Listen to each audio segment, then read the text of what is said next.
ಇಲ್ಲಿ ಎಕ್ಸಿಟ್ ಪೋಲ್ಗಳು ಏನೇ ಹೇಳಲಿ, ಯಾರೇ ಗೆಲ್ಲಲಿ ಅಥವಾ ಯಾರೇ ಸೋಲಲಿ, ಆದ್ರೆ ಬಂಗಾಳದ ಮಣ್ಣಿನ ಮಗಳಾದ ಮಮತಾ ಬ್ಯಾನರ್ಜಿಯವರ ಅಚ್ಚಳಿಯದ ಪ್ರಭಾವವಿದೆಯಲ್ಲ, ಅದನ್ನಂತೂ ಯಾರು ಅಲ್ಲಗಳೆಯಲು ಸಾಧ್ಯವಿಲ್ಲ.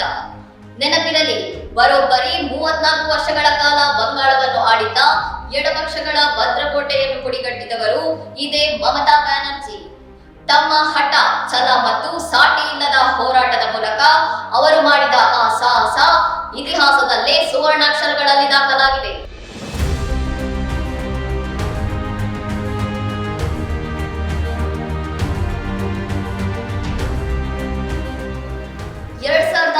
ರಿಂದ ಶುರುವಾದ ಈ ಅವಿರತ ಆಳ್ವಿಕೆ 16 ಸವಾಲುಗಳ ನಡುವೆಯೂ ಈ ಕ್ಷಣದವರೆಗೂ ಯಶಸ್ವಿಯಾಗಿ ಸಾಗಿದೆ.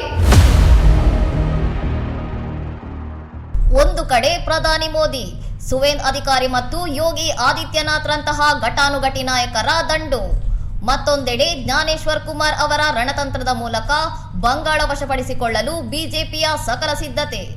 ಆದರೆ ಎದುರಾಳಿ ಯಾರೇ ಇರಲಿ, 1 ಇಂಚು ಸರಿಯದೆ ಏಟಿಗೆ ಎದುರೇಟು ನೀಡುತ್ತಿದ್ದಾರೆ ಮಮತಾ ಬ್ಯಾನರ್ಜಿ.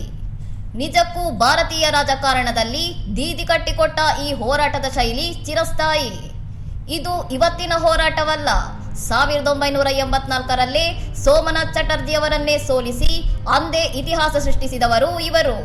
ಅಂದು ಸಿಂಗೂರ್ ಮತ್ತು ನಂದಿಗ್ರಾಮದಲ್ಲಿ ರೈತರ ಕೃಷಿ ಭೂಮಿಗಾಗಿ ಮಮತಾ ನಡೆಸಿದ ಹೋರಾಟ ಜಗತ್ತನ್ನೇ ಬೆರಗಾಗಿಸಿತ್ತು. ಮಾತೆ ಮಣ್ಣು ಮನುಷ್ಯ ಎಂಬ ಘೋಷಣೆಯೊಂದಿಗೆ ಬಂಗಾಳದ ಜನರ ಮನಗೆದ್ದರು ಈ ಮಣ್ಣಿನ ಮಗಳು.